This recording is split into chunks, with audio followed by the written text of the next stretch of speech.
Podcast.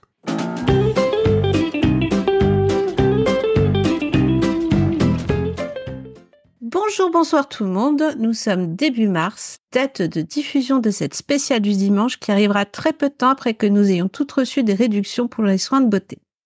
Ce matraquage publicitaire nous cache évidemment la journée la plus importante pour nous toutes, le 8 mars, qui est la journée internationale des droits des femmes, une journée de mobilisation générale pour rappeler que le combat pour l'égalité entre les hommes et les femmes est loin d'être gagné.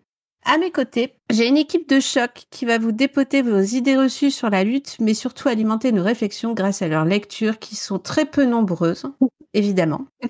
Et pourquoi pas vous donner envie d'enrichir vos bibliothèques. Sur ce, je dis bonjour Alex. Coucou. Coucou. Comment tu vas ce soir? Ben ça va, mais écoute, je me fous un peu la pression parce que je pense que je suis moins préparée que l'ensemble des personnes autour de cette table virtuelle, mais bon, en tout cas... Après, on va tourner un autre épisode sur la légitimité et pour nous débunker toutes. En parlant de tout ça, bonjour Aline. Bonjour. Et toi, comment tu vas? Tu es prête? Je suis prête pour ces 5 heures d'enregistrement ressenti 72. D'accord. Iphigénie, coucou. Coucou. Comment tu vas, toi, en revenant du travail? Probablement un peu mort intérieurement. Ça va aller, ça va aller. On va faire tout ça en douceur, t'inquiète pas. Et enfin, Mielou, bonsoir. Bonsoir.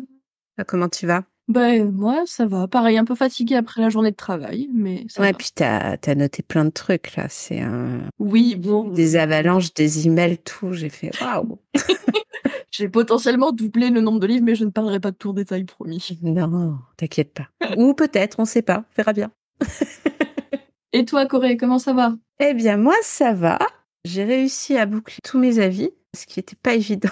On remerciera la participation de Monsieur Corée qui a fait à manger ce soir. De toute façon, il a vu mon regard, il a fait non, on va faire à manger seul. C'est pas grave. Mais j'ai été sympa, j'ai versé l'eau. Voilà. C'est un bel effort. Tu veux dire que tu as aidé? Je l'ai aidé et il en est très heureux. Du coup, je vais le dire à tout le monde pendant au moins 10 semaines que j'ai aidé Monsieur Corée en versant un verre d'eau. Voilà. Est-ce que maintenant tu vas faire des leçons sur comment verser un verre d'eau? Ah bah bien sûr. Puis attends, je t'ai pas fait ça juste en le versant. J'ai fait à la thé à la marocaine, tu vois. C'est c'est la moindre des choses quand même. Hein. Donc il est important que la température de l'eau. Exactement. D'ailleurs, je pense qu'on va monter un podcast dans pas longtemps à ce sujet. Donc voilà. Pour commencer cette spéciale du dimanche qui s'annonce très sérieuse et très chargée, je pense au départ commencer par un classique, une citation qu'on nous sort tout le temps. N'oubliez jamais qu'il suffira d'une crise politique, économique ou religieuse pour que les droits des femmes soient remis en question. Ces droits ne seront jamais acquis. Vous devrez rester vigilante de votre vie durant. Simone de Beauvoir. Et moi, je sais pas, mais j'ai l'impression d'avoir été élevée avec cette citation. Vous, c'est pareil? Pas élevée, mais depuis que j'ai plutôt une conscience féministe, oui. Aline? Alors moi, Simone de Beauvoir, je la connais pas vraiment, à part à l'école. Voilà. Parce que j'ai eu la chance d'être dans une famille matriarcale. C'est les femmes qui décident, c'est les femmes qui choisissent et les hommes n'ont qu'à suivre. C'est vrai que j'ai pas... La question féministe, pour moi, elle s'est posée beaucoup plus tard quand j'ai été confrontée au monde extérieur, entre guillemets, une fois que je suis partie de la maison. Mais voilà, j'avoue que j'étais très candide et très naïve de par mon éducation au début. Et Alex? Moi, j'ai été élevée par une maman qui m'a toujours dit « Ne dépends jamais d'un homme. Même si tu te maries, tu fais un contrat de mariage, tu es toujours indépendante, tu dois toujours pouvoir te barrer. » Pourtant, son mariage se passe très bien. Mais elle m'a toujours dit « Les hommes considèrent que tu ne dois jamais dépendre d'eux. Si tu le peux, garde toujours une porte de sortie. » Donc, j'ai toujours été un petit peu dans ce mood-là d'être quelqu'un d'autonome et d'indépendant en tant que femme. Et elle m'a toujours présenté les hommes comme des... comment dire?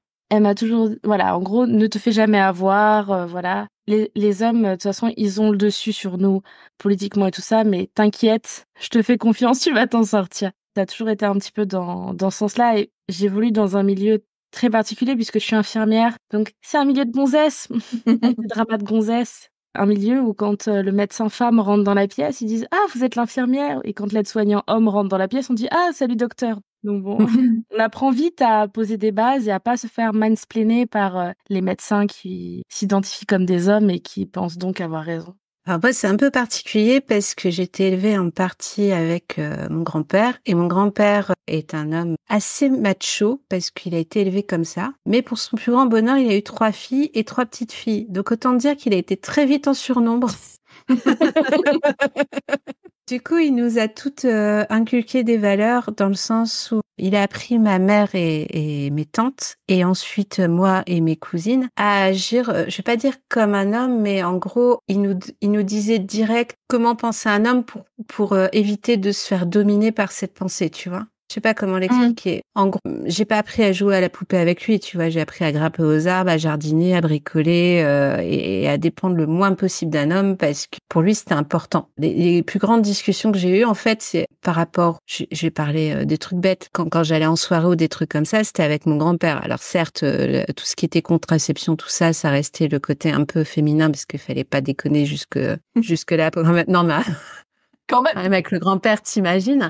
Mais par contre, tu vois, le truc tout bête, le préservatif, c'est lui qui me l'a présenté. Et je peux dire qu'il était pas très très fier en allant à la pharmacie pour aller acheter la boîte pour faire la démonstration avec la petite banane.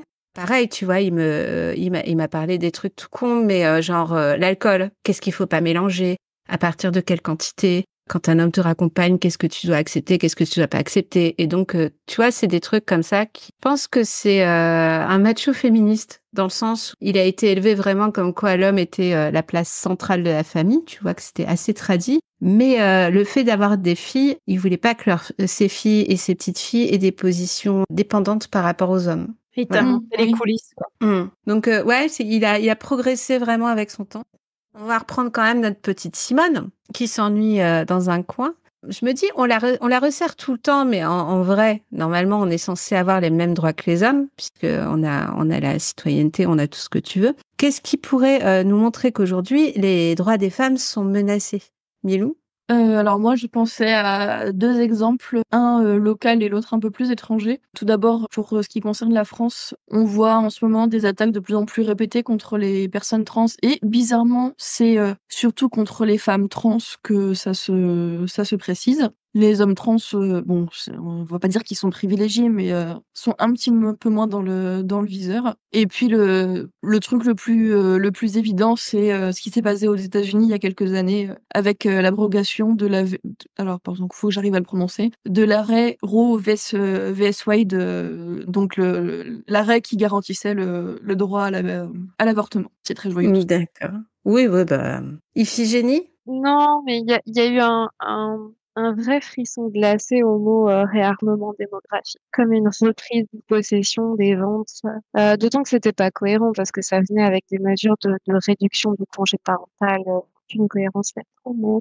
Évidemment. Il y avait vraiment cette reprise de possession sur le corps qui était c'était glaçant, quoi. C'était travail famille-patrie, ça me rappelait pas des choses. Ouais, je suis tout à fait de ton avis. Totalement. Aline? Oui, alors moi j'avais noté, justement un peu comme Yellow, 2 exemples. Un très très proche de nous, la France, avec de plus en plus d'attaques de planning familial, d'agences du planning familial. Donc ça c'est quand même bon, on sait très bien qui attaque ce genre d'établissement, mais enfin voilà. Donc ça me fait un petit peu peur pour les futures générations, pas pour moi parce que je suis un peu au courant de comment ça se passe. Et de façon plus lointaine, moi j'avais noté tout ce qui était aussi en Corée du Sud, tout ce qui se passe depuis la réélection depuis l'élection du président Yoon en 2022. Mais là, en discutant et tout, et je pense que c'est un peu plus grave encore, c'est la condition de la femme en Iran qui est désastreuse et qui était déjà pas terrible, mais qui est de pire en pire. Et il y a voilà, on n'en entend plus trop parler en ce moment, mais ça reste là. C'est le problème de l'actualité, c'est que à chaque nouvelle catastrophe, on efface toutes les précédentes et on n'en parle plus. Ouais. Et toi, Alex? D'entendre Aline parler, ça m'a rappelé un événement qui a eu lieu il y a genre 40 ans. C'était en Iran, en Irak. C'est terrible. Les femmes, elles allaient à la fac et tout, et du jour au lendemain, elles se sont retrouvées à perdre tous leurs droits. Et oui, mais j'ai lu plusieurs livres pour cette chronique. Un des livres que j'ai lu, en fait, me fait beaucoup trop écho avec l'actualité. En fait, on en parlera plus tard. Et en fait, les droits des femmes, je vais dire un truc, en France, on est assez chanceuse. Et c'est triste à dire parce que même avec le réarmement démographique et tout ça, on reste chanceuse. Et ça me questionne beaucoup de se dire, finalement, l'eau, elle est encore tiède, elle est pas encore trop chaude. On est des crevettes en cours de cuisson. Mais ça me fait assez peur parce que alors, les gens qui peuvent être sensibles, bouchez vos oreilles. Il y a 10 ans, j'ai fait un stage en gynécologie obstétrique au bloc opératoire. Je sais pas si je peux en parler, si tout le monde est OK avec ça. Ça devrait aller. Moi, ça va. J'ai assisté à énormément d'avortements et d'autres choses obstétriques. Et aussi des hystérectomies, voilà, à but stop reproduction. Et c'est un truc, moi, qui m'a toujours questionnée. Genre, si moi, je veux dire stop, je veux plus faire de bébé, le processus est long, mais j'ai encore le droit, par contre, de faire une IVG et tout ça. Ça reste encore, et pour avoir assisté à des IVG au bloc opératoire avec un interne, un médecin, beaucoup d'infirmiers, ça reste une procédure qui est risquée. Et de me dire qu'on a enlevé ce droit d'être encadré, d'être protégé, d'être médicalisé à des gens, moi, ça me terrifie. Ça veut dire qu'on va vers... Encore une fois, c'est les femmes qu'on met en danger. Encore une fois, c'est pas un petit danger, c'est la mort, c'est des choses irréversibles. Et enfin, moi, ça me met dans tous mes états. Et du coup, c'est vrai que cette histoire de réarmement démographique, si on commence à aller vers là, moi, ça me fait un petit peu peur. Surtout que, encore une fois, c'est ridicule, les bilans de fertilité, machin. Encore une fois, ça sert à rien. C'est juste pour, comme ils font en Corée du Sud, à dire on donne de l'argent, on donne des allocs. Les femmes sont considérées comme des genres de portails, enfin, les femmes, je dis, même si les porteurs d'utérus sont considérés comme un utérus, comme une sorte de vecteur de la vie. C'est merveilleux, c'est magique. Ben, j'en avais pas mal, c'est parce qu'en ce moment, dès que tu allumes les infos, ça foisonne. Et c'est vrai que la dernière, c'était pas mal, c'était les CNews qui avaient présenté des chiffres d'avortement comme cause de mortalité. Oui. Et mais ça va, après, ils se sont excusés. Et moi, je me dis, mais on les a laissés diffuser, en fait. Tu vois? Oui. C'est pas anodin. Je me dis, dans le contexte actuel, entre le fait que on est obligé maintenant de dénoncer directement. Je prends l'exemple de Depardieu. On est obligé de dénoncer les agresseurs, oui, parce que j'ai pas les mots qui vont avec. Vous compléterez avec les trous, hein. Et mais on est obligé, et que derrière t'as le président qui vient dire que attends, c'est un homme formidable parce que il représente la France, et tu dis non, ça représente juste des connards, tu vois. C'est pas nous. T'as l'histoire du réarmement démographique. T'as cette histoire de placement de la liberté entre guillemets de l'avortement dans la Constitution, alors que c'est pas une liberté, c'est un droit, et que en plus on ne parle que des femmes et pas des femmes trans, tu vois, enfin de tout le monde, de toute personne possédant un utérus. Et du coup, le fait qu'ils aient laissé diffuser cette nouvelle en loose day, pour moi, c'est pas anodin. Je vous fais pas un coup de complotisme, hein, mais c'est pas anodin. C'est vraiment pour habituer les gens à ce genre d'informations, selon moi, du fait qu'on associe du coup l'avortement à un meurtre, alors que c'est pas du tout ça, on est bien d'accord. Et je pense que ça fait partie de tous ces trucs-là. Et moi, ça me fait peur, cette ambiance en ce moment, surtout concernant les droits des femmes, tout simplement. Pour préciser, l'histoire de CNews, c'est pas qu'ils présentaient l'avortement comme cause de mort pour les femmes, mais bien ils parlent des embryons avortés. Ouais. Pour ceux qui ont pas, les personnes qui n'ont pas suivi. C'était dans leur émission Cato, non? Ouais. Oh, sûrement. Ouais. Oui, non, mais il y avait d'autant plus ce contexte-là, quoi. Ça n'excuse pas. Hein. Mais... Non, ça, bien au contraire. On en reparlera dans une certaine BD. Ouais. C'est marrant là dans tous ces exemples-là. J'ai l'impression que pour nous, pour ce qui est proche de nous, ça concerne beaucoup la liberté de son corps, de faire ce qu'on veut de son corps et de décider, et que on n'est plus sur les questions de est-ce qu'elle a le droit de voter ou pas, ça c'est acquis, machin, on n'en reparle plus. Mais que précisément ces questions que nos grands-mères ou nos arrière-grands-mères se sont posées, elles se posent dans d'autres parties du monde à l'heure actuelle. Et il y a comme ça une certaine logique dans le développement des pays à voir. Enfin, voilà, c'était une petite réflexion comme ça. Je peux parler d'un fait qui m'a un peu choquée dans l'actualité. Oui, vas-y, je comprends. Le chanteur de Noir Désir a fait un financement participatif. Il a eu plein de sous et j'ai fait l'erreur de lire les commentaires.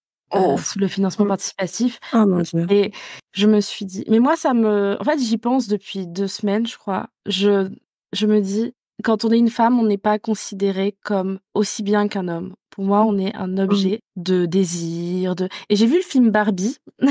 Et ça m'a travaillé aussi, mais bon, c'est pas un livre, c'est pas une lecture et tout ça. Mais je trouve que Barbie a dit tout ce que je voulais dire, en fait, dans cette émission, à ma place. Et moi, rien que cette news, elle me glace le sang, parce que partout, même quand on est dans une société qu'on imagine matriarcale, à chaque fois, il y a un moment où j'ai l'impression que la femme, il va y avoir un glissement, on se rend compte qu'elle est moins considérée. C'est moins grave quand c'est une femme, genre. Ou assimiler les femmes, ou les personnes transgenres aussi, hein, c'est toujours moins grave. Quand on est un homme cis, c'est toujours différent.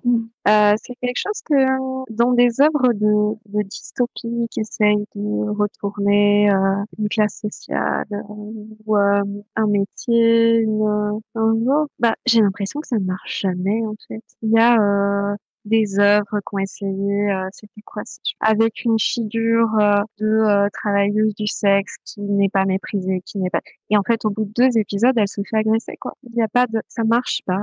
On n'y arrive pas. On n'arrive pas à concevoir un monde d'œuvres de fiction qui retournerait vraiment les situations patriarcales en situation matriarcale. Ça n'est jamais correct, crédible. Il y a toujours un petit sexisme qui se balade dedans.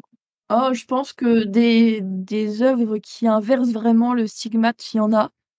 Mais j'avais en tête un titre, c'est une BD qui s'appelle, donc on commence déjà à sortir des titres qui n'étaient pas prévus, mais une BD qui s'appelle Erika et les princes en détresse, où ça inverse justement, c'est totalement ce qui s'appelle en anglais gender bend, donc on inverse les rôles de genre, et où les princesses sont toujours à cheval avec une grosse épée en train d'aller sauver les princes qui ont besoin d'être sauvés, évidemment. Et ça réinvente pas grand-chose, c'est vraiment juste exactement le miroir de notre société. Dans ce cas-là, en fait, si on a juste inversé le rôle des hommes et des minorités, le régime matriarcal, en tout cas, pour moi, le vrai souci qu'on a du mal à imaginer, c'est vraiment quelque chose de beaucoup plus égalitaire, quoi.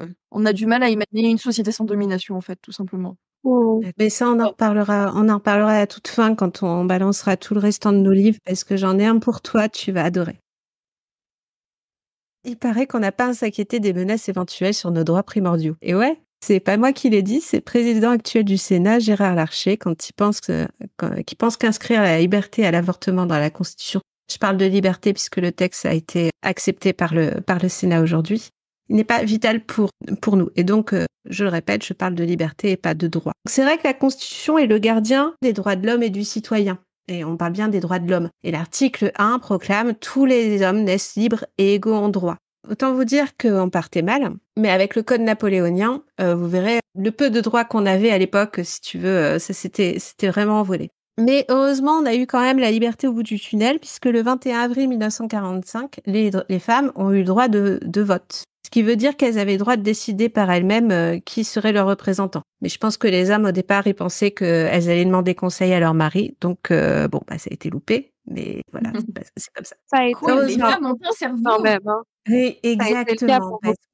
Je sais pas si vous avez regardé des vieilles émissions sur l'INA. C'est assez révélateur. Quand ils parlent du droit de vote ou des trucs comme ça, enfin, tout ce qui date des toutes premières émissions de télévision, c'est assez glaçant quand tu vois les points de vue masculins. Je suis bien contente que mon grand-père n'ait eu que des filles. Bref. Enfin, le 20 décembre 1975, on a eu un truc super sympa. Ça s'appelle la loi Veil, qui autorise l'IVG pour 5 ans à la base. Et ensuite, on a pu la prolonger. Ça voulait quand même dire qu'au lieu de disposer de notre tête et de demander conseil à nos conjoints, en fait, on avait le droit de disposer de notre utérus et c'était quand même assez cool. Aline, je pense que tu avais lu un bouquin sur Simone Veil. Oui, j'ai lu la biographie de Simone Veil qui s'appelle Simone Veil, une vie. Bon, on repassera sur l'originalité, mais ce qui est important, c'est le contenu et le message qui est délivré. Finalement, en fait, c'est surtout pour moi l'occasion de parler de Simone Veil. Oh, ça va être dur. Ça va aller, on est là. Ouais, c'est dur. Pardon. Il n'y a pas de souci. Alors, Madame Veil, c'est vraiment pour moi un modèle et si j'avais une fille, je lui en parlerais en espérant qu'elle s'en trouve également inspirée. Alors souvent, les gens disent je me souviens de ce que je faisais le jour où mettez le nom que vous voulez est décédé. Et ben moi, je me souviens du jour où Madame Veil est décédée. En fait, j'essayais des robes pour le mariage de ma meilleure amie. Et avec la vendeuse, on entend à la radio, là, qui tourne dans le magasin, le décès de Madame Veil. Et ben on s'est regardé et on a tout de suite compris. Et en fait, ça nous a fait un petit choc. On était toutes les deux là et on a soupiré. On a dit, on va voir ce que ça va être la suite. Et maintenant, on voit ce que c'est la suite, n'est-ce pas?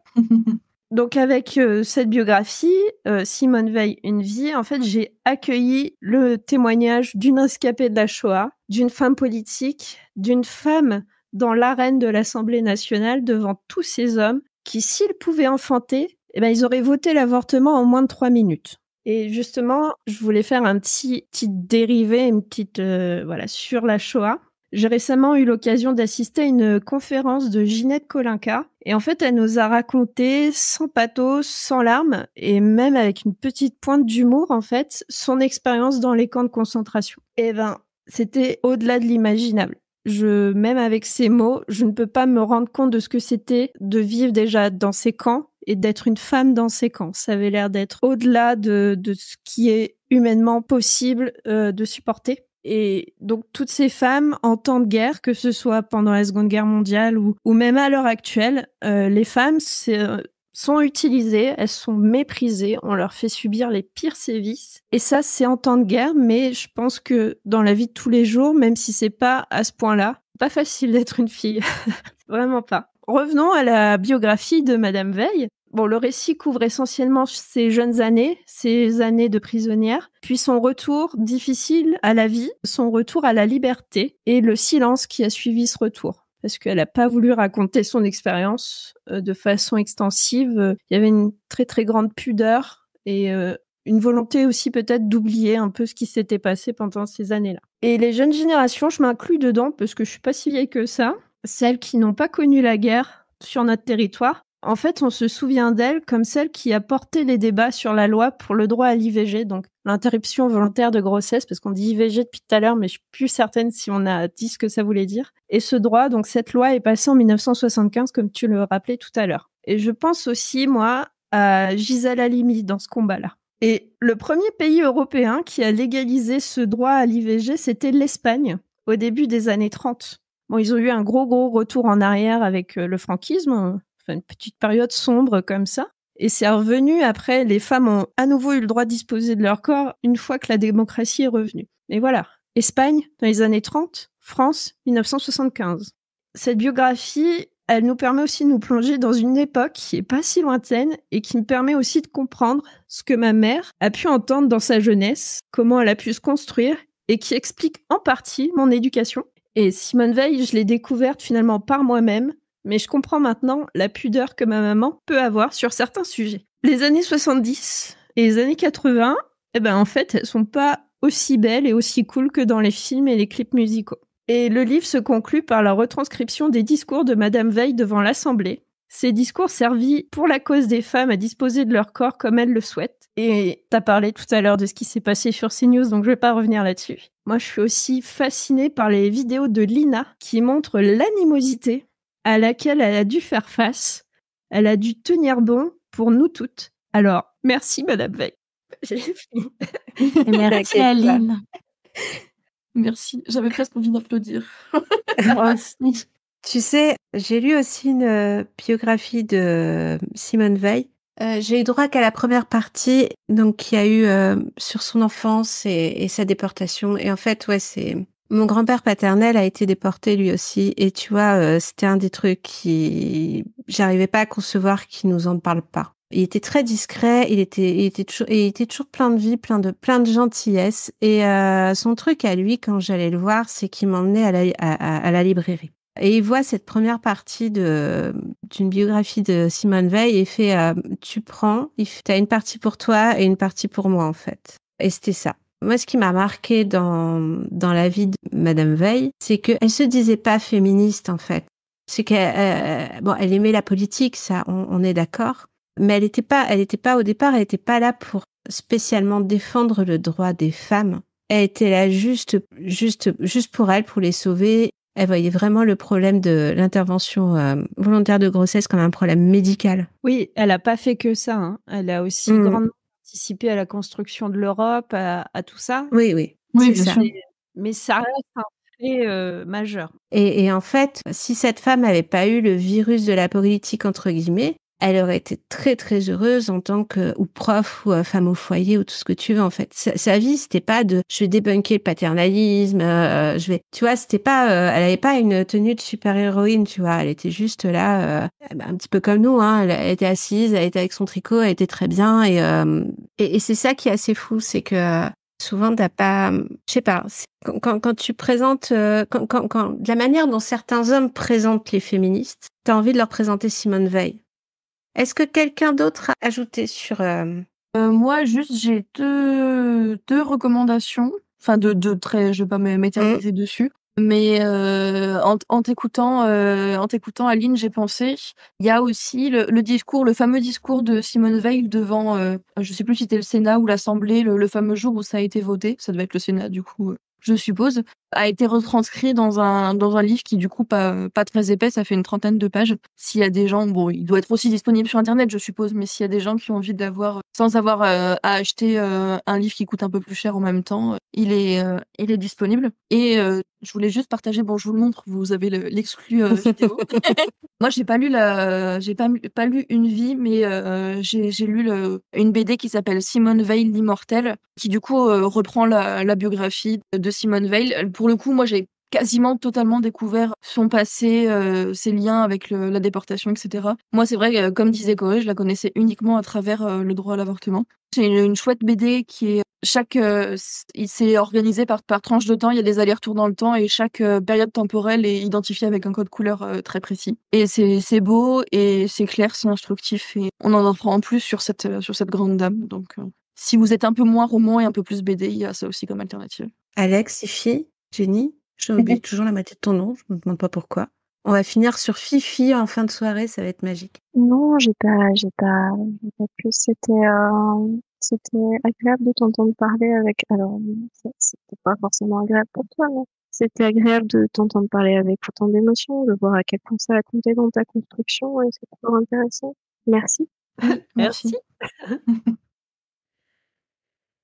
Les mauvaises langues diront que maintenant c'est bon, tu vois, on a eu tous les droits et on va pouvoir passer à autre chose sur ce problème d'égalité entre les droits des femmes et les droits des hommes. Mais au final, quand tu regardes en fait, c'est beaucoup les femmes de base ont fait beaucoup de choses dans l'histoire et dans la littérature depuis toujours, mais à chaque fois on ne les voit pas. C'est ça le pire. Et pour ça, je vais vous présenter l'histoire de France au féminin. Parce que je trouve qu'on présente toujours l'histoire des grands hommes. Et je pense aussi que c'est sur ça où, en fait, on nous minimise à chaque fois. Et au départ, je pensais vous présenter un super livre que j'avais lu, parce qu'on aime faire décorer ici. C'était Femmes de pouvoir de l'Antiquité. Et c'était écrit par Nicolas Mielton. Et c'est même disponible en audio, comme quoi, vous voyez, on peut vraiment le lire en faisant nos corvées ménagères. Bref, ce livre est très bien fait. Allez. Alors, et comme ce livre est très bien fait, ça montre à quel point on a invisibilisé le pouvoir des femmes dans l'Antiquité. Mais ça parlait que de la partie antique. Et du coup, on va dire, ouais, mais bon, tu comprends, c'était hyper loin, maintenant, c'est bon, vous avez la reconnaissance. Mais en gratouillant un petit peu, j'avais été dans ma librairie et j'ai trouvé 2 autres livres qui auraient pu être géniaux pour le sujet. Donc, c'est Ni vu ni connu, Panthéon, Histoire, Mémoire, Où sont les femmes, écrite par le collectif Georgette Sand. Et Les grandes oubliées, pourquoi l'histoire a effacé les femmes, par Titiou Lecoq. Le seul souci, c'est que j'avais plus que 3 jours pour tout lire et écrire mon avis. Donc, je vais les mettre pour le mois prochain. Ça fera des chapitres. Je me suis dit, vu qu'on était un petit peu ric-rac, autant se faire une petite BD. Et j'ai opté pour celle-ci, donc l'histoire de France au féminin, qui est sortie le 23 août 2023, donc elle est plutôt bien à jour. Elle a été écrite et dessinée par Sandrine Miesa et Blanche Sabat. Et en fait, le but de cette BD, c'est t'as une grand-mère qui raconte l'histoire à son petit-fils et sa petite-fille. Histoire qu'on peut montrer aussi que il faut éduquer les garçons sur le genre. Et cette bande dessinée va faire un état des lieux sur les droits qu'ont eu les femmes tout au long de l'histoire, avec des sources à chaque fois qu'elle en a eu. Et on sera surpris que qui a réduit les droits des femmes au départ, c'était le droit romain, la religion catholique et enfin Napoléon, qui nous a tous achevés avec le Code civil. Et ça explique pourquoi, depuis si longtemps, en fait, la maladie du patriarcat, elle se guérit pas tel un bon petit gros parasite, quoi. C'est-à-dire que depuis l'Antiquité, depuis l'Empire romain, en fait, on nous répète tout le temps qu'on n'a pas les mêmes droits que les hommes. En découvrant l'histoire de ces femmes, puisqu'à chaque fois on a des tableaux de différentes femmes au sein de l'histoire, je vous laisserai découvrir en lisant la BD. On a beau nous cantonner à des rôles, à nous réduire nos champs d'action, à nous rabâcher que nous sommes des trophées sans cervelle, peu importe l'endroit et peu importe l'époque, les femmes ont toujours fait 2 choses. Primo, elles sont restées brillantes, qu'on les éduque ou pas, qu'on leur donne le droit d'exercer un métier ou pas, ou qu'on leur donne le droit de paraître à un endroit ou pas. Et secondo, elles ont toujours trouvé le moyen de se réaliser. Peut-être pas toutes, mais il y en a toujours eu. Et ça m'amène à la réflexion suivante. D'abord les hommes. Pourquoi ils passent autant de temps et d'énergie à dénigrer les actions des femmes ? Je pense à Cléopâtre, qu'on a toujours cantonnée dans le rôle de séductrice alors qu'elle s'est battue pour sa vision d'Égypte. Je pense à Aliénor d'Aquitaine, qui a promu les arts et qui gérait seule son duché.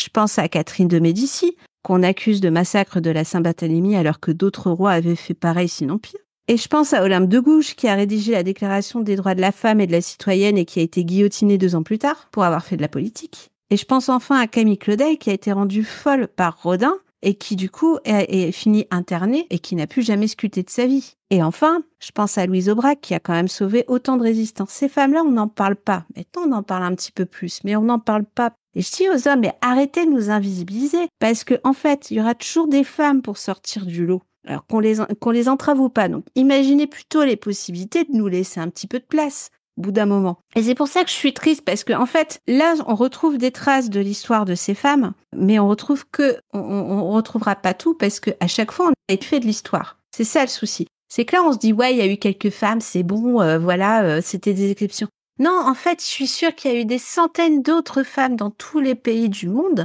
et qu'on ne retrouvera jamais le récit, tout simplement parce que à chaque fois, on les a écartées du premier rôle. Alors qu'il y a toujours eu des femmes, mais de toutes les époques. Je disais cette BD, franchement, c'est assez incroyable parce qu'il y en a toujours eu dans tous les domaines qui ont fait quelque chose d'incroyable. Donc, au bout d'un moment, faites quelque chose, quoi, les gars. En reprenant l'exemple, justement, de ces femmes qui ont fait des trucs, Aline, je pense que tu peux nous parler de Mary Shelley et de Jane Austen, parce que elles aussi, c'était des sacrées nanas concernant la littérature. La littérature anglaise, plus précisément. Là, je serais beaucoup moins émotive, excusez-moi. Ça va, ouais. Non, mais c'est anglais. Et ça me touche moins. Pardon. Enfin. Je m'attendais pas à ça. C'est Angleterre. Oui, c'est des Anglaises. J'aime beaucoup Mary Shelley et Jane Austen en tant qu'écrivaine, mais c'est vrai que ça me touche moins que Simone Veil, donc là, ça devrait aller. Des petites bios très très brèves. Donc Mary Shelley, qui est née en 1797, décédée en 1851, est une romancière anglaise, fille de la philosophe féministe Mary Wollstonecraft et de l'écrivain politique William Godwin. Sa mère décède peu après sa naissance. Elle avait 10 jours, donc on peut dire qu'elle n'a pas connu sa mère. Et son père se remarie 4 ans plus tard. Mais contrairement à ce qu'on peut voir dans Princesse Sarah, par exemple, il ne va pas délaisser sa fille. Il va tout faire pour qu'elle ait une éducation riche et il va même l'encourager à avoir des idées politiques libérales. Et ces idées politiques, elle va les conserver toute sa vie. Elle a ensuite une liaison avec un partisan de son père, le fameux Percy Bysshe Shelley, avec qui elle se mariera quand la première femme de celui-ci se suicidera. Voilà, pour les joyeusetés. En 1816, elle écrit son premier roman, Frankenstein ou le Prométhée moderne. Et le reste de sa vie de mère et d'épouse est plutôt triste. Elle va avoir 2 de ses enfants décédés, son mari va également mourir et elle succombera à une tumeur au cerveau. Mais en tant qu'auteure, elle est reconnue et prise au sérieux par ses contemporains. Donc ça, c'est très important. Ses engagements politiques forts, par contre, sont souvent oubliés. Sciemment ou non, je vous laisse juger. À sa mort, on retient surtout qu'elle est l'épouse de Percy Bysshe Shelley et qu'elle est l'auteur de Frankenstein. C'est assez réducteur. Il faut attendre 1989 pour qu'une biographie universitaire lui soit consacrée. Mary Shelley, romanesque et réalité, d'Emily Sunstein. Maintenant, une autre auteure, Jane Austen, qui a vécu à peu près à la même époque, entre 1775 et 1817. Donc c'est une femme de lettres anglaise, issue de la gentry, la petite noblesse anglaise sans titre. Jane Austen a cultivé son anonymat toute sa vie et a eu donc peu de succès de son vivant. Elle n'est connue que finalement dans les cercles littéraires, les gens qui sont très au fait, comme Corée finalement, de ce qui se passe dans l'univers de la littérature. La famille Austen était très proche, c'est ce qu'on peut également voir dans ses romans. Ces héroïnes sont toujours entourées de beaucoup de sœurs, beaucoup de frères très unis qui se portent. Et finalement, dans la famille Austen, c'est aussi les frères et le père qui vont l'encourager dans sa carrière artistique. Ces romans se caractérisent par un style réaliste, assez ironique, approprié pour faire la critique des romans sentimentaux de l'époque. Comme je disais, ces personnages centraux, donc on peut citer Elizabeth Bennet, Elinor Dashwood et Mad Woodhouse, sont toujours des femmes, indépendantes d'esprit, mais prises finalement dans le carcan de la société, le mariage leur assurant un statut social et un statut économique. Et les fins sont, entre guillemets, toujours heureuses. C'est-à-dire qu'elles se marient toujours à la fin. Et Jane Austen est reconnue comme grande écrivaine anglaise depuis les années 1940 et fait partie du patrimoine littéraire anglophone et ses romans font l'objet de moult adaptations audiovisuelles. Je vous renvoie à notre watchlist sur Orgueil et Préjugés avec Sarah. Et donc, on peut citer Orgueil et Préjugés, Raison et Sentiment, Emma, Northanger Abbey, enfin voilà. Assez prolifique, Madame Austen. Donc finalement, c'est deux auteurs qui sont très différents d'un point de vue stylistique, avec des profils très similaires. C'est-à-dire que ce sont des filles de la noblesse, donc de petites ou de noblesse un peu plus importante, qui sont toujours encouragées par les hommes de leur vie, donc leur frère ou leur père, leur mari, pour écrire, et se faisant les critiques de leur époque. La fin du XVIIIe siècle en Angleterre. Alors, je vais revenir un petit peu sur les œuvres, notamment Frankenstein. Moi, Frankenstein, je l'ai découvert en 4e ou en 3e, enfin voilà, au collège. Et l'idée du roman, donc à l'époque, l'idée lui est venue à Mary Shelley lors d'un été pluvieux autour du lac Léman. Son mari, sa demi-sœur Claire Clairmont, le poète Lord Byron et un jeune médecin John William Polidori étaient donc réunis dans une grande villa pour y passer leurs vacances. Et pour passer le temps, parce que je vous rappelle, il pleut, on se fait chier, ils lisent des histoires de fantômes, ils discutent aussi des travaux de Darwin, si ça vous rappelle quelque chose, l'évolution, tout ça, et aussi d'une nouvelle technique, la galvanisation. Et la rumeur veut que Darwin aurait ravivé de la matière morte en utilisant cette technique, donc en utilisant l'électricité. Est-ce que ça vous rappelle quelque chose ? Légèrement. Finalement, c'est un terreau très fertile à l'imagination de cet auteur pour le docteur Frankenstein et sa créature. Alors, chacun des 5 amis, donc je vous fais l'impasse sur les prénoms, écrivent chacun des histoires d'épouvante. On va avoir des histoires de vampires, de fantômes, etc. Mais surtout, on va avoir le docteur Frankenstein.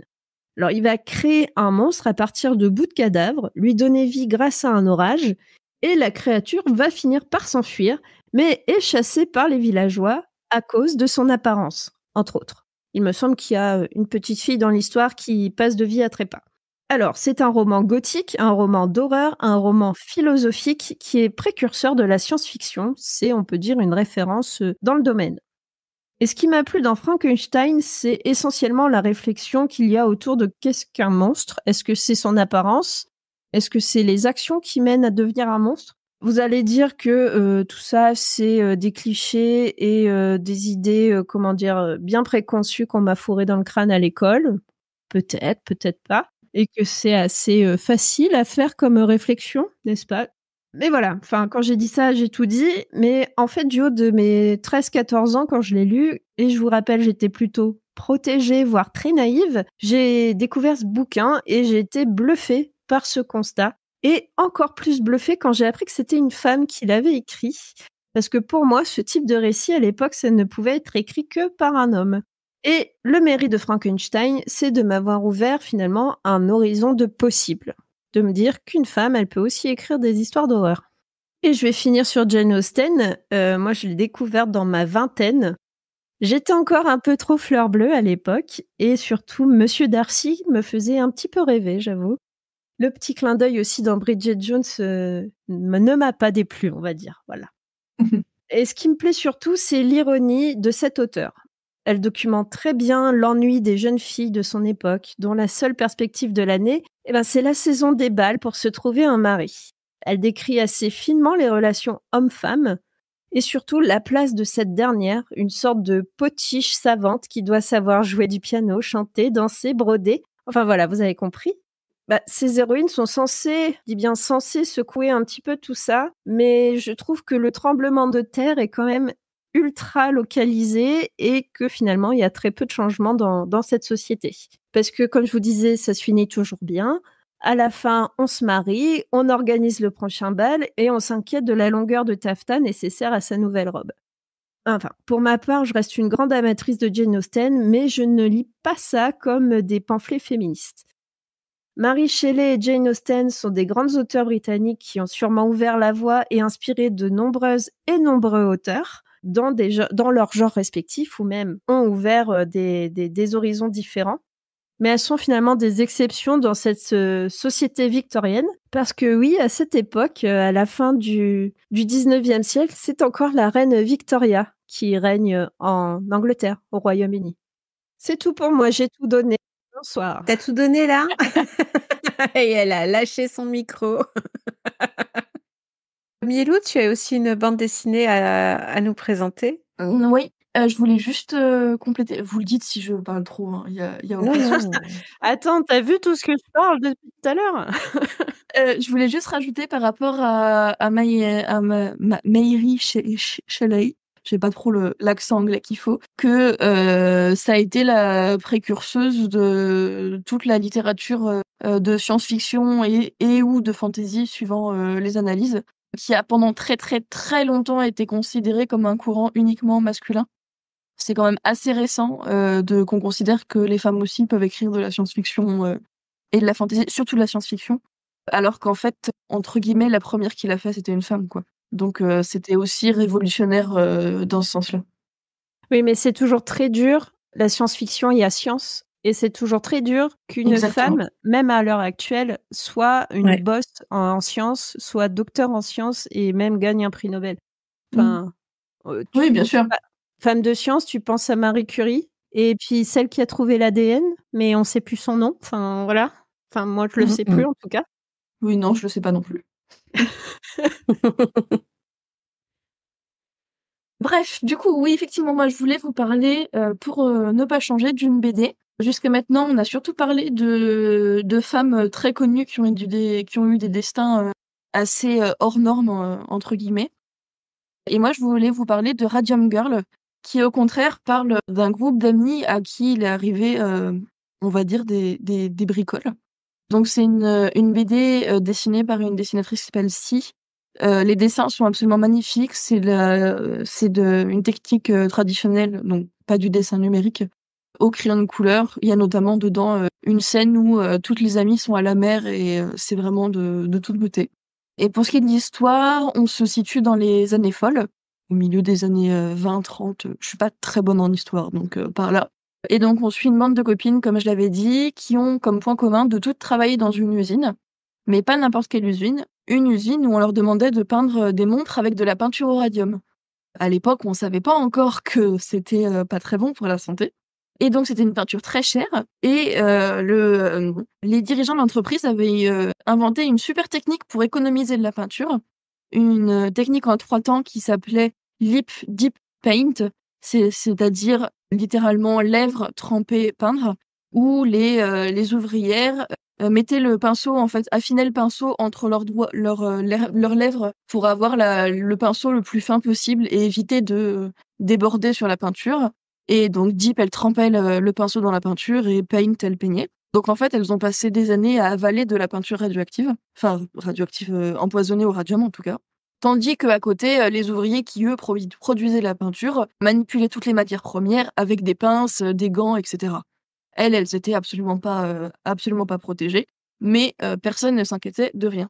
Et du coup, dans l'histoire, tout commence, on a une grande partie introductive où on les voit vivre, s'amuser, on découvre l'usine à travers une nouvelle qui s'intègre à la fois à l'usine et au groupe d'amis.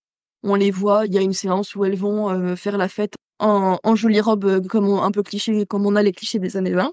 Et puis au fur et à mesure, il y a des problèmes de santé qui arrivent. Et il y en a une première qui meurt, mais on l'accuse d'avoir la syphilis.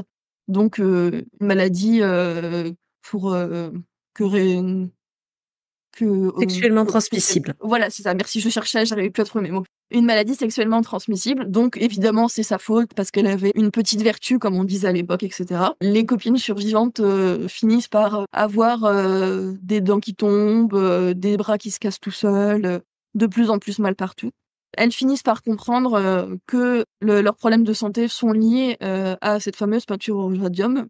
Et là où elles sont un peu extraordinaires, elles n'ont pas fait la grande histoire, mais c'est qu'elles ont entamé une procédure judiciaire contre leur employeur pour obtenir réparation contre le préjudice. Malheureusement, c'est pas une histoire qui se finit bien parce que quand la procédure a commencé, il leur restait plus que quelques mois à vivre et elles ont préféré faire un accord à l'amiable pour tout simplement pouvoir payer les soins pour leur fin de leur vie sans trop payer, sans trop peser sur l'économie de leur foyer. Mais quelque part, ça, leur combat a mené plus tard, beaucoup plus tard, mais au vote de loi cruciale aux États-Unis, parce que je crois que j'ai oublié de le dire, mais ça se passait aux États-Unis. Au vote de loi cruciale, par exemple, pour les droits des ouvriers américains, notamment, enfin états-uniens, notamment le droit de poursuivre son employeur pour des préjudices subis au travail et la création d'une agence de protection des travailleurs. Donc c'est des femmes peu connues qui, à travers leur histoire personnelle, ont contribué au fur et à mesure à l'avancée des droits sociaux. Bien contre leur gré, évidemment, je suppose qu'elles auraient préféré rester en vie et ne rien changer du tout. Mais voilà, c'était bon, c'est une autrice que je lis à chaque fois que je vois un nouveau livre d'elle, c'est banco, j'ai même pas besoin de savoir de quoi ça parle. Mais c'est vraiment un tome qui m'a beaucoup marqué parce que c'était pas une histoire très connue, encore moins en France, et qu'elle raconte une histoire qui est assez symptomatique de la société en général, parce que je pense qu'il y a pas tant de choses que ça qui ont évolué au niveau de comment les patrons regardent de leurs enfants. Bah, je t'avoue que c'était pas très très anodin le fait que je mette ta BD à cet endroit-là, parce que ça va nous servir un petit peu dans le sens où je pense que quoi qu'il arrive, de bien ou de mal pour une femme, je pense qu'on n'en parle pas assez dans l'histoire. Que ce soit quand elle fait des petites actions, quand elle fait des grandes actions ou quand il leur arrive des catastrophes. Qu'est-ce que vous en pensez? Est-ce que vous pensez qu'on parle assez de femmes dans l'histoire? Iphigénie? C'est toujours intéressant, alors, deux choses. Je me souviens d'une phrase d'une de mes profs d'université qui disait, ne considérez pas qu'on a muselé les femmes parce qu'elles étaient insignifiantes, mais plutôt parce qu'elles faisaient peur. C'est quelque chose. Alors, elle le disait dans un cadre précis, notamment d'une époque, ne serait-ce que sur ça, c'est à une époque de guerriers, un individu qui saigne une fois par mois et qui meurt pas, c'est de la sorcellerie. L'autre chose, c'est que on a tendance plutôt à dire, l'histoire est écrite par les vainqueurs. Ben, complètement là-dedans, en fait. Plus facile d'invisibiliser les femmes quand c'est pas elles qui écrivent les œuvres scientifiques, historiques, sérieuses, ou en tout cas, ou qu'on considère comme négligeables quand elles sont pas écrites par des hommes. Forcément, le récit de l'histoire, il est biaisé. Alex? Ben, on parle pas du tout assez des femmes. C'est quand tu as parlé, J'enfonçais une porte ouverte, hein, c'était quand, quand tu as parlé de Cléopâtre, moi Cléopâtre, ben, quand Aline elle a parlé du fait que Simone Veil c'était vraiment un peu un rôle modèle, ce qui m'ennuie c'est que par rapport à toutes ces femmes qui sont dans l'histoire, Cléopâtre, ce qui me marque plus parce que je pense à elle, on la présente toujours comme un peu l'icône de l'amour. On parle toujours de son physique, qu'elle était belle, qu'elle séduisait tous les hommes. C'était un chef d'État, en fait. Et elle a été retranchée. Voilà, elle s'est battue jusqu'au bout. Elle a eu du courage. Et ça, non, Cléopâtre, elle était trop belle. Et elle a séduit tous les hommes. Et c'est un petit peu ça, à chaque fois, c'est les attributs qu'on montre. Et à chaque fois qu'une femme dit un truc intelligent ou qu'elle se démarque, à chaque fois, ça finit genre un peu, genre c'est un truc éclatant, genre ah cette femme elle a dit un truc rigolo. Genre, cette femme, elle a eu cette réflexion-là, c'est fou. Mais on montre pas un peu les punchlines des hommes de la même façon. Elles sont pas mises en avant pareil. Il y a plein de femmes dans l'histoire. Hildegard von Bingen, qui a été novatrice dans tout ce qui est écriture de la musique, écriture tout court d'ailleurs, qui était dans la médecine et tout ça, qui a fait avancer la médecine à son époque, qui a fait avancer la musique, qui a fait avancer la cuisine, qui a fait avancer l'écriture. On n'en parle jamais. Et toutes ces personnes-là, ou comme l'a dit Mielo en citant la BD de Si, même ces personnes qui étaient peut-être plus anonymes, comme par exemple, on nous parle beaucoup des poilus pendant la Première Guerre mondiale. Mais quid des femmes qui se sont tout tapées à la maison, qui ont fait fonctionner l'économie, les écoles, les champs, enfin c'est elles qui géraient tout. Enfin c'est vrai je trouve qu'effectivement on n'en parle pas, mais bon regarde, c'est comme la petite blagounette. Genre, le podcast, les hommes autour d'un micro qui font un podcast en s'écoutant parler. Je veux dire, c'est plus rare d'avoir des podcasts non mixtes féminins qui percent. Qui s'écoutent parler aussi. Mais on peut aussi, on a le droit de faire ça aussi, c'est ça l'égalité. Mais c'est vrai que on n'est pas mis au même niveau dans l'histoire. Cléopâtre et Alexandre le Grand sont pas mis au même niveau. George Sand pas mise au même niveau que... Enfin, à chaque fois qu'on a deux personnes à la même époque qui font la même chose, la narration est jamais la même. Ouais. Chercher un mot, mais non. Aline, aide-moi. Un mot. Non, moi j'ai Pardon. j'ai cette grande chance d'habiter à Rouen. Donc Jeanne d'Arc, hein, voilà, Ouais. ils l'ont brûlée. Purée. Ils l'ont cramée. Bon. Moi, je suis à Compiègne. Ah, on l'a dénoncé. Ah, Elle est brûlée, Attends. on l'a dénoncé. Attends. Parce que, attends, moi, je viens d'une petite ville dans le Nord où elle était emprisonnée. J'ai fait mes études à Compiègne où on l'a dénoncée. Et maintenant, je vis à Rouen où on l'a cramée. Et le pire, c'est que sur le pont de Compiègne, t'as une énorme statue de Jeanne d'Arc, comme si, hey, regardez, c'est bon. Oui, c'est Et vous vrai. vous souvenez comment on l'appelait, Jeanne d'Arc, comme on la surnomme? La pucelle d'Orléans. Ah, Celle. Déjà, c'est quoi ce nom? ah, bah oui, bah ça. Parce que c'est évident que quand tu entends des anges parler, c'est évident que t'es vierge. Voyons. Ah bah, Voyons. Elle sont pas. bah, bref, du coup, voilà, moi, ce que je pense des femmes dans l'histoire, Jeanne d'Arc. Ou alors, c'est toujours des méchantes. Hein. Marie-Antoinette, elle est méchante. Et sinon, d'un point de vue un peu plus histoire contemporaine, tout à l'heure, je parlais des femmes de science, elles sont totalement invisibilisées. Et il n'y a pas si longtemps, pour qu'une femme publie un papier scientifique, en fait, elle avait un prête-nom. C'était l'homme du labo, son mari, qui publiait pour elle. George Sand, on a parlé de George Sand, devoir s'appeler... Enfin, est-ce que c'était son prénom de base? Je sais plus. Non. Non, on est d'accord. Non, Elle a dû se masculiniser pour pouvoir être publiée. Elle a laissé un indice, elle a volontairement enlevé le S à la fin, et c'était pour précisément laisser un indice à elle. Quand on me parle d'histoire, j'avoue que je pense tout de suite à l'école. Et il y a quelque chose qui m'a marqué, alors pas tellement en fait dans les cours d'histoire en tant que tel, parce que j'étais pas trop fan, mais moi j'aimais beaucoup les cours de français. Et en fait, jusqu'à récemment, pour montrer à quel point les femmes étaient invisibilisées dans la grande histoire et aussi dans l'histoire littéraire, jusqu'à récemment, il y avait très peu, voire pendant très longtemps, aucune autrice représentée au bac de français. J'ai fait une petite recherche en préparant le podcast il y a 2 heures et quelques. J'ai trouvé des traces de une pétition en 2016 pour dénoncer l'absence d'écrivaines au programme de terminale en filière littéraire, donc ex-bac L. À l'époque, il n'y en avait jamais eu. Entre-temps, il y en a eu 4 en 2022. Et j'ai trouvé les chiffres pour 2023. J'ai pas trouvé ceux pour 2024. Mais pour 2023, il y avait 2 femmes au bac de français. Contre combien d'hommes ça, j'ai pas trouvé les chiffres, par contre. Donc, sans doute beaucoup plus. Après 2024, il n'y a pas encore eu le bac. Non, mais ils le savent pas. Ils le savent pas à l'avance le programme littéraire. Le programme est prévu, ouais. Il me C'est en semble. général 3 œuvres.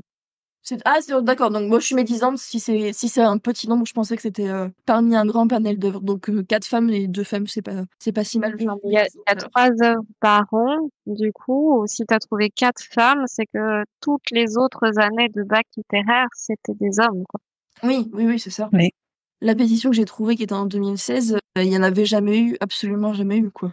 Donc voilà, il y a un peu de progrès, c'est appréciable. Du coup, il y avait autre chose qui me venait à l'esprit par rapport à l'histoire, qui est le fait que, je sais plus qui avait parlé du fait que l'histoire est écrite par les vainqueurs, mais il y a aussi le fait que les recherches pour un peu rétablir l'histoire qui a été oubliée par manque de traces, etc. Je pense aux préhistoriens, ce genre de choses, mais aussi des périodes un peu plus récentes, Antiquité, etc.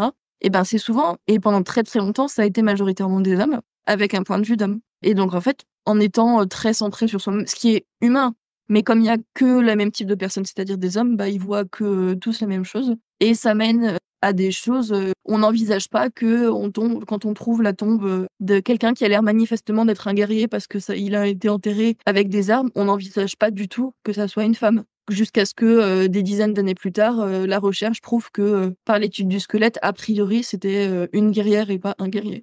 On a le même problème avec l'identité du genre et l'identité sexuelle, qui est que, pareil, en fait, historiens étant majoritairement hétérosexuels, on a le même genre de poussée de non, ils étaient très amis, il lui a érigé un tombeau magnifique, il fait des déclarations d'amour sur tous les murs, mais ils étaient juste amis. Ah, Alexandre le Grand, quel homme hétéro. Son bon ami.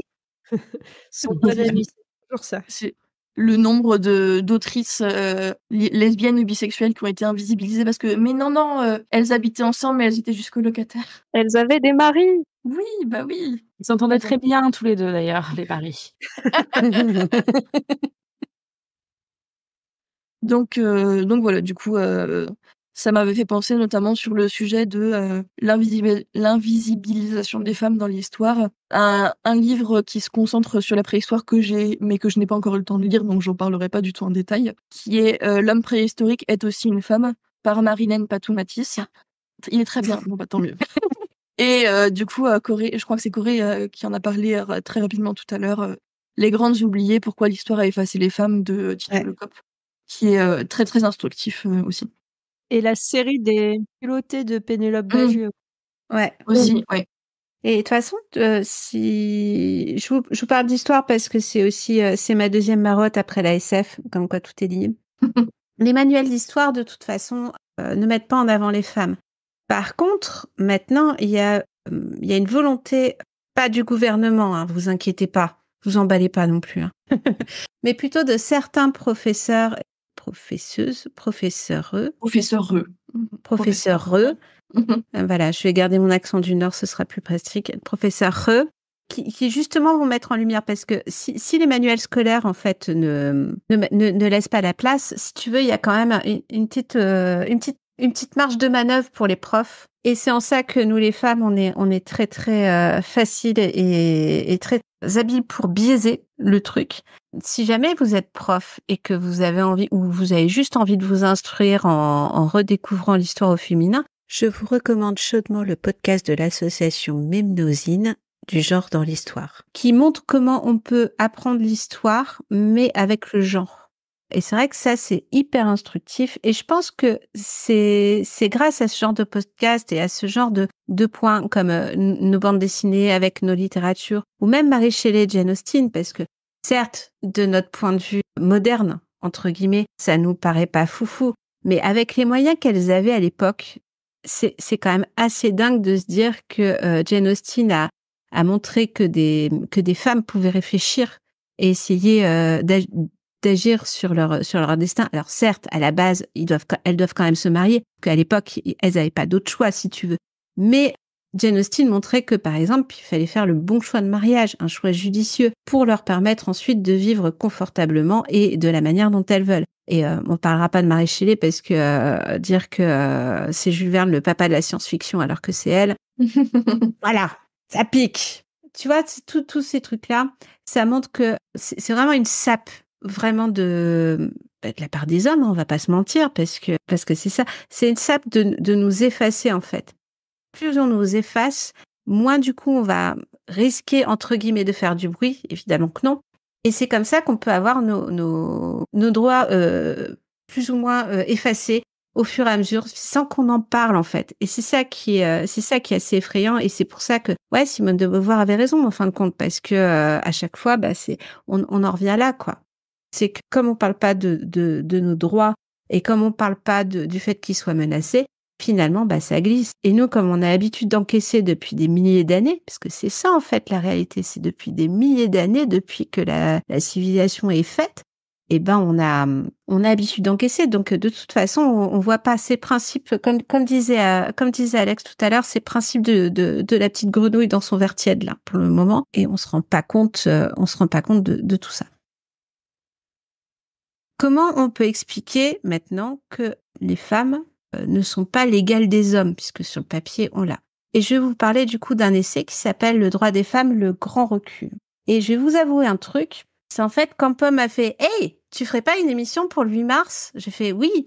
Et après, elle a décroché et ma confiance en moi et ma légitimité est partie avec Pomme, si vous voyez ce que je veux dire. Mais non, il faut pas. Si, clairement, là, elle était... parce que 2 secondes après, j'étais enroulée en boule dans mon canapé en disant « Comment je vais faire ça ?» J'y connais rien. Et je pense qu'on est toutes pareilles, c'est-à-dire qu'on a toute l'impression comme on n'est pas des super-héroïnes, des fois, en fait, on se sent incapable d'en parler et d'élever la voix. Et donc, moi, quand je flippe comme ça, dans ces cas-là, je fais le bonheur de mon libraire, c'est-à-dire que j'achète des livres. C'est mieux. Ça alimente l'économie en plus. Mais du coup, j'ai trouvé quand même un essai qui s'appelle donc « Le droit des femmes, le grand recul à l'épreuve de la crise sanitaire en Europe ». Et ça a été écrit par Amandine Claveau. Et Amandine Claveau, elle est directrice de l'Observatoire Égalité Hommes-Femmes et elle est responsable Europe à la Fondation Jean Jaurès. Autant dire que la madame, elle s'y connaît un peu en stats et en égalité des droits hommes-femmes. Légèrement. Après, j'ai pas regardé sa photo, je sais pas si elle est jolie ou pas. Enfin bon, bref, on passera ce genre. Si elle est jeune. Si elle est jeune, tout ça. Enfin bon, bref. C'est court, c'est 47 pages environ. C'est très fourni en chiffres et autres données. Donc, c'est nickel quand tu prépares un sujet un peu à la bourre. Mais c'est surtout que, par contre, le côté négatif, c'est que t'en sors pas indemne de ce genre de lecture. Tiens, à remercier encore Monsieur Corré, qui frôle encore les murs en se demandant quand j'arrêterai d'être vénère depuis 15 jours. Il a pas une vie facile, cet homme, je vous jure. Bon, je vais verser un verre d'eau, donc tout va bien. Mais Amandine Claveau, ce qui est bien, c'est qu'elle fait des stats. Et elle fait des stats genrées. Parce que, je sais pas si vous avez remarqué, mais quand on parle de l'histoire de France et du passé, on mégenre totalement les gens en disant, de toute façon, I plus L, c'est égal à I. Vous voyez ce que je veux dire? Merci 19e siècle. Mais là, du coup, elle fait des stats de manière très genrée pour montrer que, en fait, c'est super terrifiant ce qu'on voit à partir de 2023, puisque c'est a été écrit en 2023. Et par exemple, on voit que pendant le confinement, il y a une augmentation de 40% de signalements de violences contre des femmes. Et pendant le 2e confinement, il y a une augmentation de 60%. Oh. C'est assez incroyable. Et on parle de signalement parce que, évidemment, les 3/4 du temps, il y aura pas de plainte, il y aura pas de procès. Et ce qui est encore plus terrifiant pour vous mettre un petit peu la pression et avoir le même air vénère que moi, c'est que c'est sur la dangerosité et sur la santé physique et mentale qui a été faite aux femmes. À cause des fermetures des frontières et des réductions des droits, on fait coucou à la Pologne sur l'IVG. Il y a eu 1,4 million de grossesses non désirées en Europe pendant le confinement. 1,4 million de personnes portant un utérus qui ont dû mener une grossesse à terme. C'est assez effrayant. Et surtout, il y a eu l'inaccessibilité des centres de soins relatifs à l'IVG, à la contraception pendant le confinement. Mais en plus, et là je te fais un gros câlin Alex en avance, t'inquiète pas, c'est la surexposition des femmes pendant le Covid. Et là je vais vous donner des chiffres, comme ça on ne pourra pas dire... Voilà. En Europe, 88% des professions d'aide à la personne sont occupées par des femmes. 84% des professions de ménage et d'aide aux personnes âgées. 73% du personnel éducatif et 72% des professionnels de santé. En France, c'est 78% de la fonction publique hospitalière, 90% des infirmières et aides-soignants, 89% dans les personnels des EHPAD, 82% de l'enseignement primaire et 90% de caissières. Et c'est tous ces emplois qui étaient dits essentiels. Indispensables, excuse-moi, oui, essentiels ou indispensables, j'hésitais entre le mot. Et tout ça. Et on note quand même que, en termes de perte d'emploi, 5% des femmes ont perdu leurs emplois contre 3,9% des hommes. Je repars encore. Ouais, oui, la charge mentale a cru. 3 fois plus de temps de ménage pour les femmes. Je sais, je l'ai vécu. Et les femmes sont interrompues 1,5 fois plus que les hommes par les enfants en situation de télétravail. Par contre, sur le plateau, on a eu un truc totalement différent. C'est-à-dire qu'on a eu plein d'hommes qui sont venus intervenir sur le Covid, sur la situation, sur tous ces trucs-là, parce que ils étaient dits scientifiques. C'est surtout qu'ils avaient plus de temps, en fait, fallait bien qu'ils s'occupent ces gens. Et c'est surtout que ce qu'il y a de pire, c'est que les hommes ont été plus efficaces, du coup, en situation de télétravail, parce qu'ils avaient à s'occuper que de leur travail. Et oui. Et c'est assez fou parce que du coup, les hommes ont été augmentés ensuite après le Covid, alors que les femmes ont souvent plus risqué de perdre leurs emplois. Et je l'ai vécu puisque j'ai pas risqué de perdre mon emploi, mais je me suis occupée de l'éducation de mes ados, plus le télétravail, plus mon grand-père qui commençait à être atteint de démence sénile. Donc je sais pas si vous voyez le truc. Et ce qui fait que on va pas se mentir, du coup, j'ai pas été augmentée, tu vois. C'est des trucs comme ça. Je pense que Alex, c'est pareil. Enfin, je veux dire, ton rythme de travail a dû être assez impressionnant pendant le. Je pèse mes mots, hein. Et puis c'est surtout que après, elle a continué ses stats sur du coup les subventions qui sont survenues après le Covid. Et en fait, les subventions survenues après n'ont pas du tout été attribuées à des milieux dits féminins. C'est-à-dire, on reprend toute la liste, la fonction publique hospitalière, les infirmières et les aides-soignantes, les personnels de l'EHPAD, l'enseignement primaire ou les caissières. Non. On a donné des aides à l'État pour l'économie, pour l'écologie et pour la science. C'est génial, hein? Et donc, elle a fait un petit calcul quand même et elle a évalué le retard estimé dans la réduction des inégalités, parce qu'on essaie de grappiller des années dans ça. Et rien que le confinement, le retard estimé dans la réduction des inégalités hommes-femmes est de 136 ans. Les retards estimés dans la réduction des inégalités économiques entre hommes et femmes est de 132 ans qu'on a perdu pendant cette période. C'est fou, hein? Et tout ça, personne n'en a parlé. Et ouais, je vous ai bien plombé. De toute façon, je suis pas sûre qu'il y ait beaucoup de sujets réjouissants sur les droits des femmes. Non, je ne pense pas. Mais de toute façon, par rapport à l'emploi, la seule question, est-ce que... Enfin, moi, je sais qu'on me l'a posé à la moitié des entretiens d'embauche que j'ai fait dans ma vie. Est-ce que vous avez un projet grossesse? Et quand t'as 20 ans et que t'as pas confiance en toi, tu dis pas « Mais ça ne vous regarde pas !» Tu dis « Non, je suis trop jeune !» Parce que genre, quand quelqu'un te dit mais que ton corps de femme, le fait que tu as un utérus, mais généralement on te le demande quand tu es identifiée femme, mais le fait que tu as un utérus pourrait impacter ta carrière. Et toi, t'es là. Mais bon, c'est comme ça, c'est la vie. Je crois pas que ta carrière les intéresse, en fait. C'est pas ta carrière. Non, c'est ce que tu peux leur rendre comme service. C'est ça. Ouais. C'est est-ce qu'ils vont devoir te payer un congé maternité ou pas? C'est ça. Et sachant que les hommes qui sont pères de famille sont plus facilement embauchables parce que tu comprends, ils sont plus responsables. Ce sont de bons pères de famille. Eh oui. Ah là là. Est-ce que vous avez d'autres réactions face à ce magnifique essai qui a effacé Monsieur Corée de la réalité pendant 15 jours? J'ai eu plein de café au lit, c'était trop bien. Faut que tu le relises tous les mois, alors. Ah oui, ça... Iphigénie? Non, pour le coup, c'est pas genré, c'est une autre inégalité, mais je me souviens à quel point ça m'a mise en colère d'avoir pris le métro pendant des semaines en tant que travailleur essentiel et que la veille du retour à la fin du confinement, il y ait tellement de petits panneaux dans le métro qui disent attention, la distanciation sociale, mais on le prend depuis 2 mois, le métro, vous n'avez pas pensé à nous une seconde, quoi. Ils étaient à l'impression, les petits panneaux, c'est pour ça. Oui, bien sûr, bien sûr, bien sûr. Pendant 2 mois. Il y avait le BAT. Il y avait le BAT à valider, c'est pour ça. Il n'y avait pas l'homme pour venir le valider. Il n'y avait pas d'homme pour poser les distributeurs de gel hydroalcoolique. Non, il fallait aller casser les vitres des voitures des gens qui avaient un caducé dessus pour trouver la solution hydroalcoolique élégant. Et les offres des vétérinaires qui voulaient bien faire des tests avec leur machine totalement capable d'être calibrée pour ça, quoi. Je crois que les caissiers, enfin les hôtes de caisse, les hôtesses de caisse, les gens qui font le ménage et tout, le pire c'est que, ou les vétos, pareil, ils ont été totalement oubliés. En vrai, on disait applaudissez les professionnels de santé et tout ça, mais tous les autres, on disait pas applaudissez-les. Non.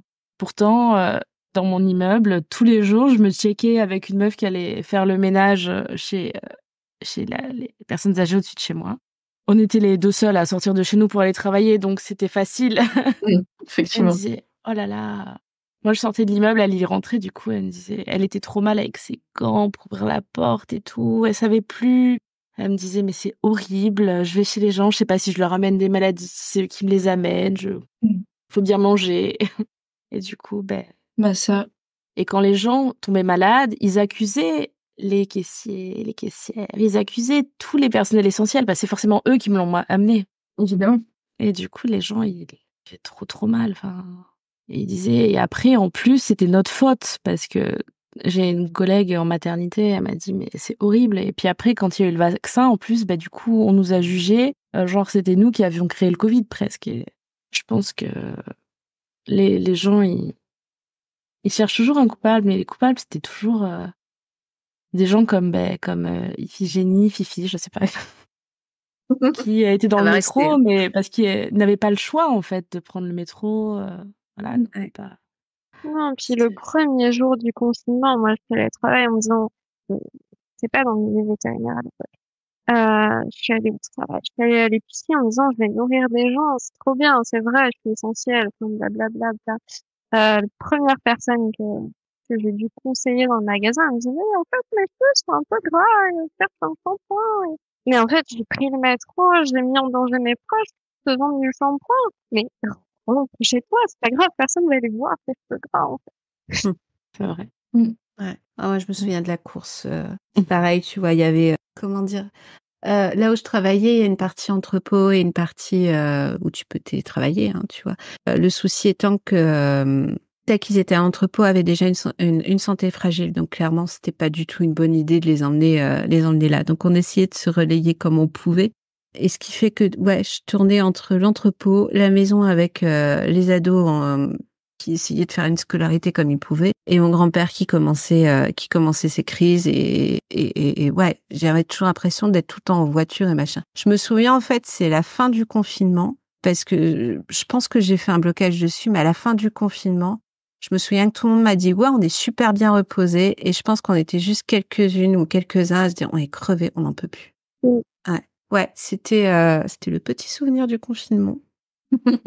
Mais en tout cas, ouais, voilà, c'était franchement, si vous avez 1 heure de votre vie, je vais pas dire à perdre, mais si vous voulez rester éveillé et être un peu vénère dans votre vie, mais c'est plutôt nécessaire. Prenez cet essai, parce que c'est pas juste, comme on dit, c'est pas des élucubrations d'une femme qui s'est dit que ça y est. Non, elle propose des vraies solutions, dans le sens où elle vous donne des stats, et elle dit que si on veut vraiment que les droits des femmes soient respectés, il faut genrifier les statistiques à chaque fois.